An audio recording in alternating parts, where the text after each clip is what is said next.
My name is Dorothy Lynn Keller. I am 84 years old, and I know what it feels like to have your own child slam your ribs into a kitchen counter. I didn't think I'd survive the last fall. My spine cracked like dry wood. And the worst part? It wasn't even an accident. My son, Wesley, and his wife, Roxanne, beat me every day. Some days it was a shove. Other days it was a slap across the face for walking too slow. But that morning, 30 minutes before everything changed, they pushed me too far. Literally. They said I forgot to lock the back door again. Roxanne came in first, shouting like a wolf in a narrow hallway. Then Wesley, my only boy, grabbed my arm so hard I felt the bone shift. "You want to live here? Then follow the damn rules," he snapped. They were angry, always angry. Everything I did was either too loud, too slow, or too wrong. I cooked their meals. I folded their laundry. I watched their children while they went out to dinner. Yet somehow, I had become the problem. The morning my back broke, I had just finished slicing apples for the grandchildren when Wesley shoved me from behind. I hit the counter. Hard. Pain shot up my spine like lightning. I collapsed to the floor, unable to move, unable to scream. Roxanne just stood there. "Get up, old woman. You're not dying today." I couldn't. My legs wouldn't respond. So they left me there. They went out, said they'd be back in a few hours, and left me crumpled on the tile like yesterday's trash. I lay there, staring at the ceiling, barely breathing, trying to figure out where it all went wrong. I raised Wesley alone. His father died when he was 7. I worked nights as a hospital janitor just to keep the lights on. Gave up everything, college savings, my own retirement, just to make sure he had a better life. And now, I was a burden. Not a mother. Not even a human being. Just a nuisance with gray hair. Minutes passed. Then hours. And somewhere between the pain and the silence, I made a decision. If I survived this, I was going to break them back. But not with fists. With truth. With something they never expected from a broken old woman lying on a cold floor. Revenge. I don't know how I managed to crawl to the phone. But I did. And the call I made? It wasn't to 911. It was to someone else. Someone who'd been waiting to hear from me for a long time. And 30 minutes later, Wesley and Roxanne came home to an empty living room. And their hearts shattered into pieces they'll never be able to glue back together. The phone call I made from the floor was to a name Wesley and Roxanne thought I had long forgotten. His name was Nathaniel Hartley. He's my late husband's cousin, technically Wesley's second cousin, but more importantly, he's the only person I ever trusted with the truth. We hadn't spoken in almost a year. The last time was when I lied to him and said everything was fine. But when he picked up and heard me whisper, "Nathaniel, it happened again, and this time, I can't move," he didn't ask questions. He just said, "I'm on my way." By the time he arrived, I had pulled myself onto a small rug in the corner using a chair leg like a crutch. My body screamed. I could hardly breathe, but I wasn't crying anymore. Nathaniel let himself in with a spare key I had secretly mailed him months ago, just in case. When he saw me, bones bent, face pale, lip bruised, his voice shook. "Dorothy, my God." He lifted me gently, wrapped me in a blanket, and drove straight to the hospital. The doctors confirmed what I already knew, compression fractures in my lower spine. The kind that doesn't just happen from a fall. The kind that shows patterns, repeated abuse. Nathaniel stayed by my side, held my hand, fed me soup, and when the social worker came in, I finally told the truth. "Wesley and Roxanne have been hitting me," I said plainly. "Pushing, slapping, starving. For over a year." She asked why I never said anything. I turned my head slowly. Because I didn't want to destroy my son. But something had changed in me. That fall had shattered more than just bone. It had broken whatever thread of loyalty was left tying me to Wesley. The boy I raised was gone. And I wasn't going to protect the man he became. What he didn't know, what Roxanne never thought to check, was that I had quietly been documenting everything. Photos of bruises. Audio recordings from my bedroom at night. Even a small camera tucked inside a hollowed-out book on my shelf, pointing toward the kitchen, where most of the assaults happened. I had everything. Nathaniel called a lawyer he knew through his church. They met me in the hospital that same evening. And for the first time in my 84 years, I put myself first.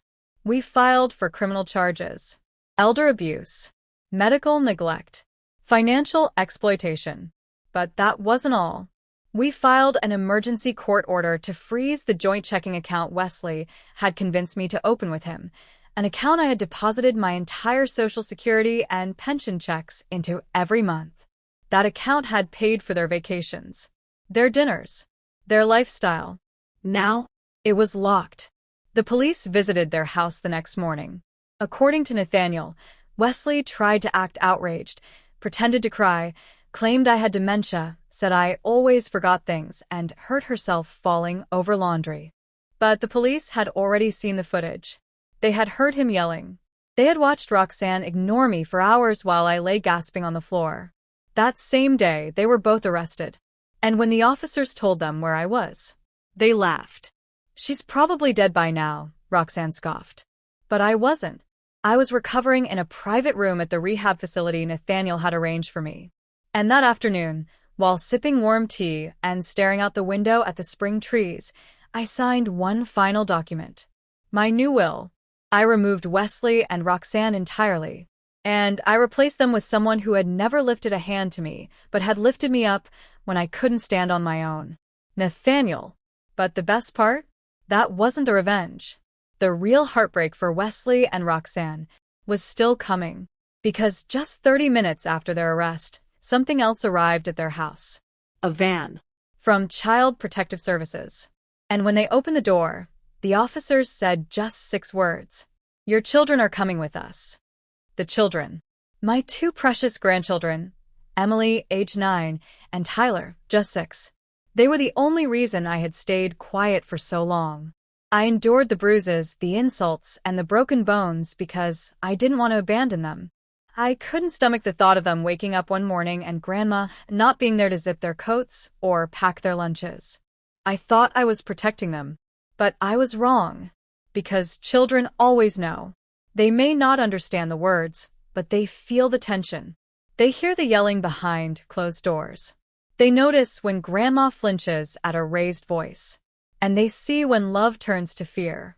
The moment CPS stepped into that house, Wesley exploded. You can't take our kids. This is a mistake. But the officers had seen the home. They had seen the bruises on my body, the bank records, the surveillance footage, everything. And then the officer knelt down, looked Emily in the eyes, and asked gently, Sweetheart, has anyone ever hurt Grandma? And that brave little girl, my Emily, nodded. Just once. That single nod broke the entire case wide open.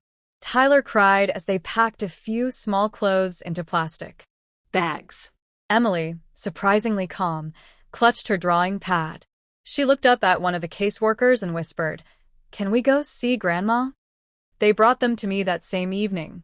I was still in my hospital bed when the nurse wheeled them in. The moment Emily saw me, she ran forward and gently hugged my waist. Tyler climbed onto the bed and curled into my side like he used to do after nightmares. I thought you died, he whispered. No, baby, I said softly. I just needed to rest. Emily looked up. Are we going back?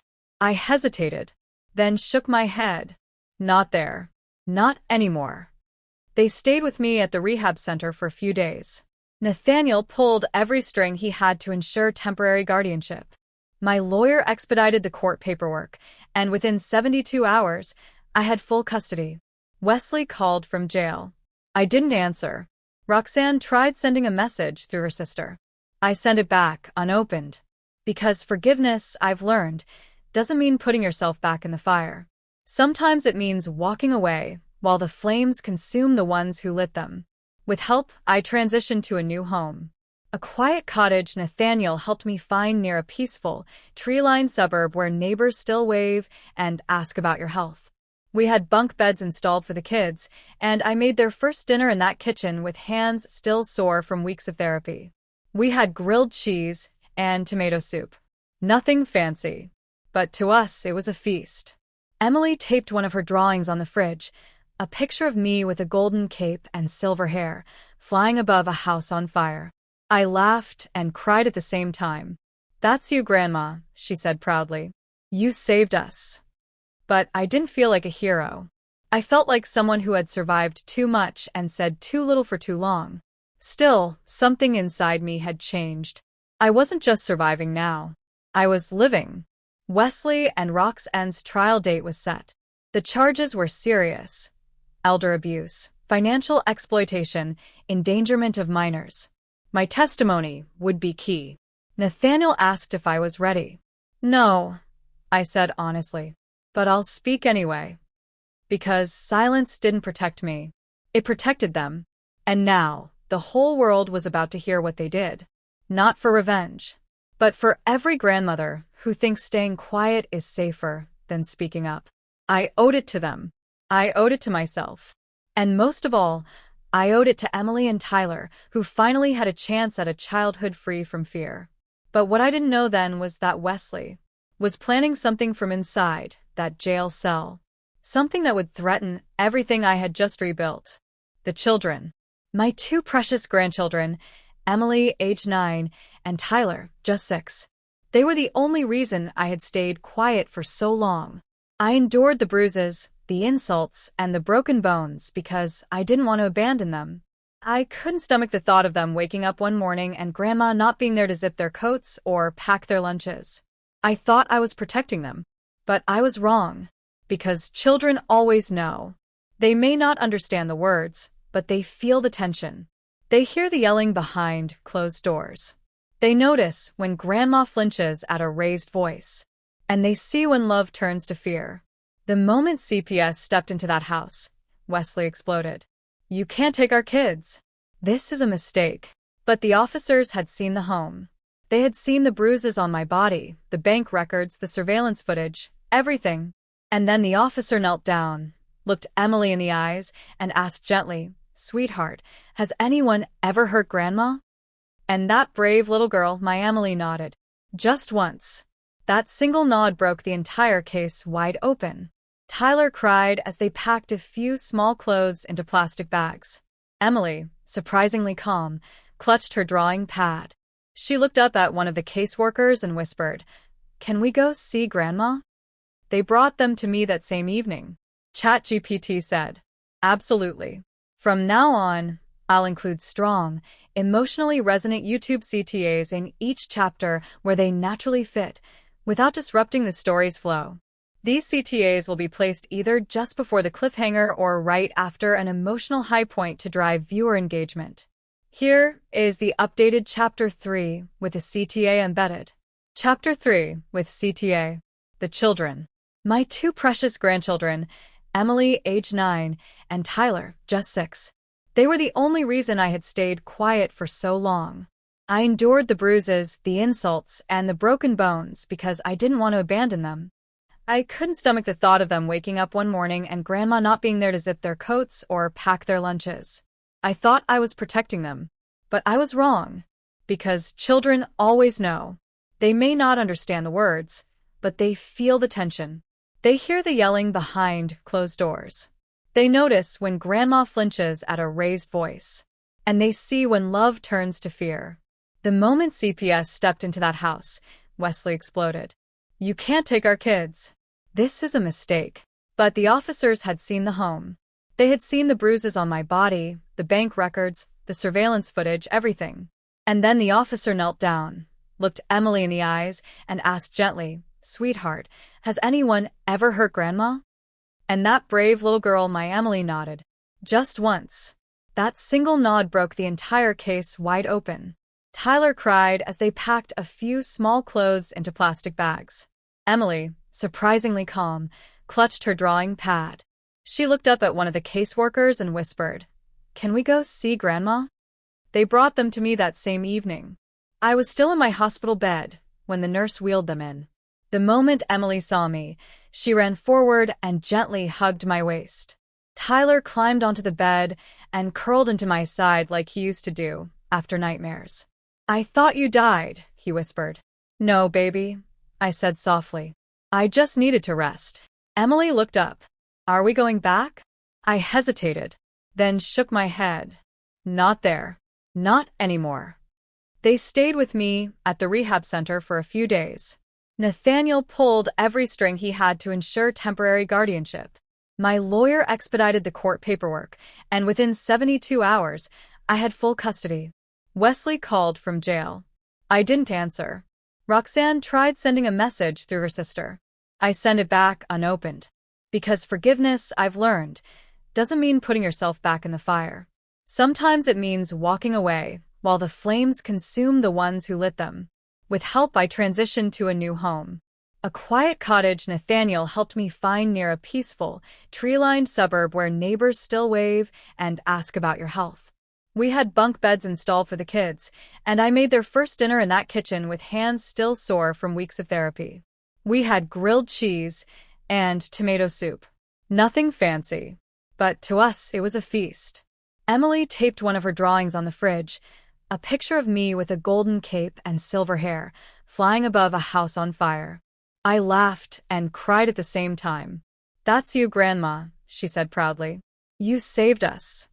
But I didn't feel like a hero. I felt like someone who had survived too much and said too little for too long. Still, something inside me had changed. I wasn't just surviving now. I was living. Wesley and Roxanne's trial date was set. The charges were serious: elder abuse, financial exploitation, endangerment of minors. My testimony would be key. Nathaniel asked if I was ready. "No," I said honestly, "but I'll speak anyway." Because silence didn't protect me. It protected them. And now the whole world was about to hear what they did. Not for revenge, but for every grandmother who thinks staying quiet is safer than speaking up. I owed it to them. I owed it to myself. And most of all, I owed it to Emily and Tyler, who finally had a chance at a childhood free from fear. But what I didn't know then was that Wesley was planning something from inside that jail cell. Something that would threaten everything I had just rebuilt. Clapperboard, if this chapter touched your heart, don't forget to support stories that give a voice to the voiceless. Like this video if you believe no grandmother should suffer in silence. Share your thoughts in the comments. Someone might need to hear your story too. Subscribe to Buried Truth for more stories that uncover pain, power, and poetic justice. Share this with a friend who needs to know. It's never too late to speak up. I never expected to feel peace again. Each morning, I woke up before the kids and brewed a pot of tea in the little yellow kitchen of our cottage. The sun would stream in through the lace curtains, and for a few minutes, I could pretend we were just a normal family. One not patched together with pain. Emily was thriving. She had started drawing every day again, filling notebooks with trees, superheroes, and sometimes pictures of our house with hearts around it. Tyler was sleeping through the night. No more nightmares. No more whispers of Roxanne yelling in the dark. We were healing. Until the call came. Nathaniel answered first. I could tell something was wrong by the way his voice lowered and how he stepped into the other room to take the rest of it. When he returned, his face was pale. "Wesley's out," he said. I dropped the tea mug. "What?" His lawyer struck a plea deal. Reduced sentence due to mental health concerns, overcrowding, and lack of prior felonies. I stared at him. "He's free?" Nathaniel nodded slowly. "Not entirely. He's on probation. But he's out." The room felt like it tipped sideways. After everything, after the bruises, the broken back, the trial, the testimony, he walked away. And he was angry. I knew Wesley. This wasn't the kind of man who came out humbled. This was the kind of man who wanted someone to blame. And he'd come straight for me. Sure enough, 2 days later, I received a letter. No return address. No name. Just one word scribbled across the front in black ink. Liar. Inside was a photograph. Me. In my wheelchair. On the front porch with Emily in my lap. Taken from a distance. I showed it to Nathaniel. "We need to tell the police," he said. But I shook my head. No. That's what he wants. He wants me scared. Still, we installed cameras. Extra locks. I walked the kids to school. I never left the house without Nathaniel nearby. But the fear settled in again. One night, I found Emily sitting on the stairs, knees pulled up to her chest. "Grandma," she whispered, "what if he comes back and takes us?" I knelt beside her, even though my back ached. If he ever tries, he'll have to go through me. And I'm not scared of him anymore. "Really?" she asked. I paused, then nodded. Really, because that night, something inside me shifted again. Fear had followed me my whole life, first in silence, then in shadows. But not this time. This time, I wasn't going to wait for him to act. I was going to take the final step. The next morning, I made one more phone call to a woman named Sharon Price, an investigative journalist I once met at the hospital. She wrote for the Delaware Ledger and had covered elder abuse cases before. I told her everything. Every scar, every scream, every receipt. And then I gave her the documents no one else had ever seen. Bank records, hidden recordings, a copy of Wesley's arrest file, and the photo he sent me. "I want people to know," I said. She agreed. 3 weeks later, my story went live. Her son broke her spine. Now she's raising his children while he walks free. The article exploded online. News stations reached out. Local senators quoted it. Elder rights groups shared it across the country. And Wesley? He vanished again. Because now he was no longer just a name on a docket. He was known. People in grocery stores stared at him. Employers declined his interviews. Neighbors whispered behind curtains. That, I realized, was the real justice. Not in court, but in truth. He tried to break me. But in the end, I broke his image. Not with lies. With proof. With voice. With fire. And just like that, the shame he tried to bury me under became the weight he now had to carry. If this story gave you strength, don't just keep it to yourself. Like this video if you believe every survivor deserves to be heard. Comment below. Has someone tried to silence you? Your voice could help another heal. Subscribe to Buried Truth for stories that reveal pain and the power to rise above it. Share this with someone who's been through darkness. Let them know you are not alone. It had been 2 months since the article went viral. My face was on news screens and local interviews. My voice, once ignored in my own kitchen, was now being heard across the country. I didn't share my story for sympathy. I shared it so someone else could see a way out. But I didn't expect what came next. Letters started arriving. Not just emails, but real letters. Dozens. Then hundreds. Some from grandmothers who had suffered in silence for years. Others from children who never knew their parents were abusive to their elders. One woman from Nevada wrote, "Your story gave me the courage to press charges against my own daughter." I read every one. Every single word. But one letter changed everything. It came in a pale blue envelope, scribbled in handwriting I hadn't seen since my son was in junior high. It was from Wesley. "Mom, you destroyed me. You took away everything I built. I lost my job, my friends, and the respect I once carried. But the truth is you didn't destroy me. I did. You only told the world what I refused to admit to myself. I hurt you. I hurt my kids. I became the very thing Dad would have hated. And now I sit here, looking at a picture of you with Emily on your lap, and I see it for the first time. I wasn't the victim. I was the monster. I don't expect forgiveness. I don't expect a second chance. But if you ever wonder whether your truth mattered, know this. It broke my heart in the best way. I'm sorry. Wesley. I sat with the letter in my lap for a long time. Part of me wanted to rip it in half. Another part wanted to frame it. But instead, I folded it quietly and slid it into the back of Emily's sketchbook. Because she'll need to know, one day, that even monsters can feel the heat of their own fire. That afternoon, I found Emily and Tyler in the garden, chasing butterflies. Their laughter echoed across the yard, so pure and untouched by the chaos that once defined our home. Nathaniel joined me on the porch. He was older now, too. His knees cracked when he sat, but he never missed a morning check-in. "Thinking about him?" he asked. I nodded slowly. "He says he's sorry. Do you believe him?" "I believe he's broken," I said. "And maybe that's enough for now." We sat in silence as the wind moved through the trees. The story could have ended there. Grandma finds peace, the kids find safety, the abuser fades into shame. But life had one more twist for me, because just 1 week later, I received a call from the state of. The day of the state partnership launch arrived with clear skies and a full heart. They called the initiative Voices Unburied. A fitting title, I thought. I stood at a podium inside the State House rotunda, dressed in a deep emerald blazer Emily helped me pick out, with a scarf around my neck that once belonged to my mother. The press was there. Lawmakers, advocates, other survivors. And just behind them, in the front row, were Emily and Tyler, both wearing small pins that read "Truth Protects." I never imagined I'd live to see this day. But there I was, representing not just myself, but every grandmother, every forgotten elder, every survivor of family betrayal who was told to keep quiet and not make it worse.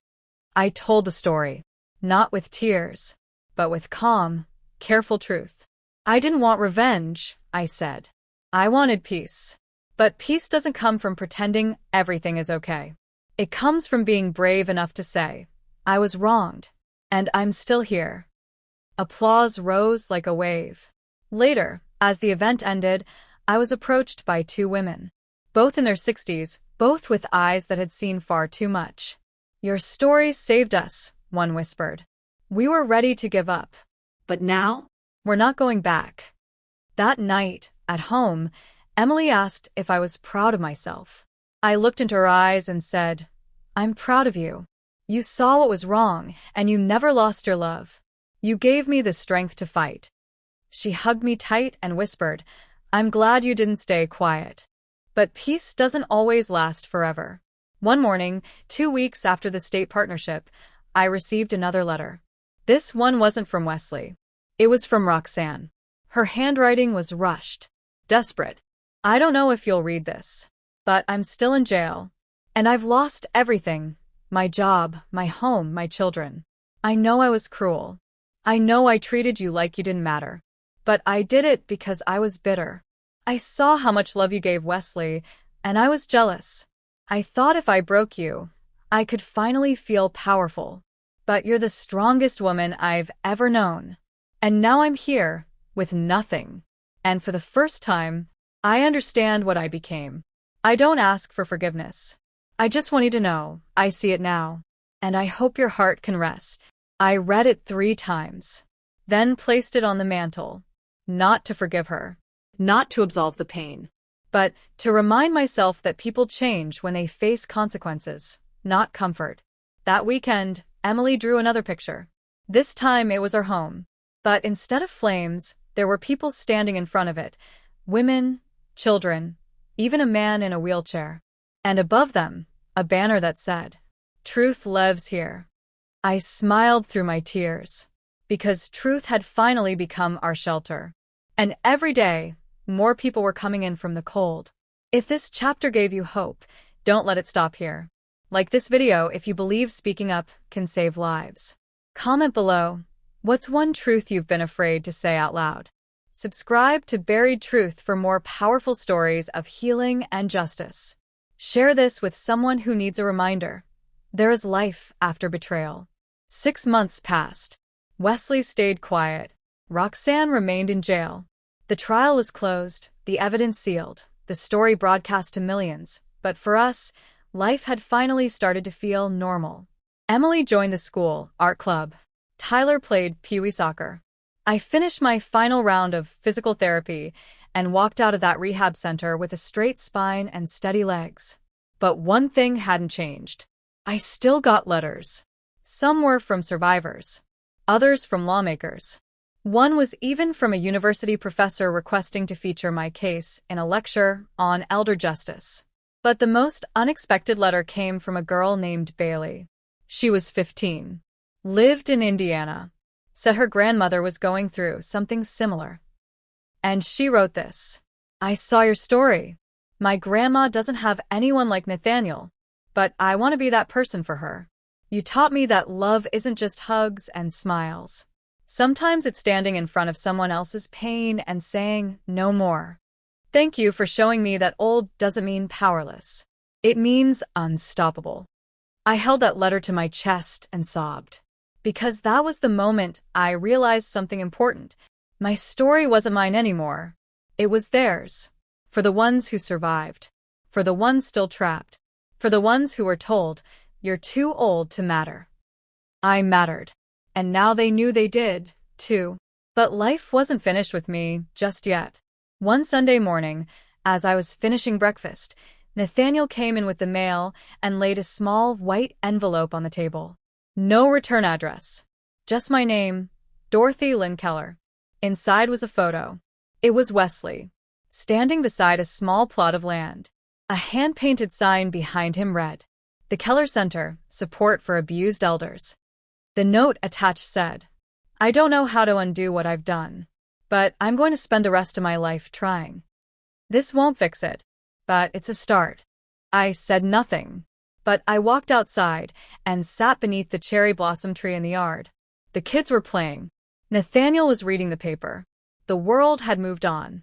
So had I. Maybe forgiveness doesn't come with a hug. Maybe it comes with accountability. And maybe, just maybe, Wesley had finally found the part of himself I used to sing lullabies to. Not the man who broke my body, but the boy I once carried on my back.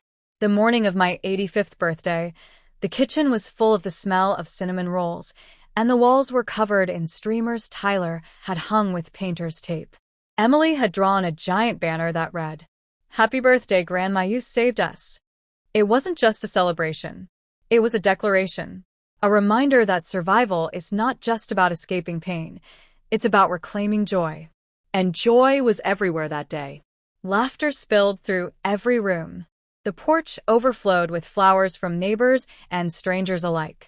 And a tiny local news crew showed up just before the cake was cut to do a follow-up segment on how the Keller case sparked changes in elder protection laws across the state. I was overwhelmed, but I wasn't afraid anymore. In the afternoon, Nathaniel took me aside and handed me a velvet box. I opened it slowly. Inside was a pendant with a tiny gold spine. "I thought it was fitting," he said. "You had the strongest one of us all." Tears welled in my eyes. I hugged him, tight and long, and whispered, "I couldn't have done any of this without you."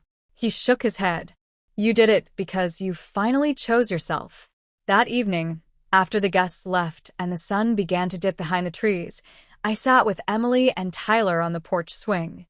They curled beside me, one on each side, watching the sky turn orange. "Grandma," Emily said, "do you ever think about before? When we were with them?" I nodded. "Sometimes." "Do you miss them?" I looked at her, then out at the horizon. "I miss the idea of who I thought they were," I said. "But I don't miss the pain." Tyler took my hand. "We're safe now." "Yes," I whispered. "We are." And I meant it. Because safety wasn't just locks on a door or papers signed in court. It was being believed. It was being valued. It was finding your voice after decades of silence. That night, before bed, I opened a journal and wrote one final line. "They broke my spine, but I stood taller than ever. And in the end, I broke their hearts. Not out of revenge, but by showing them I could still live without their love."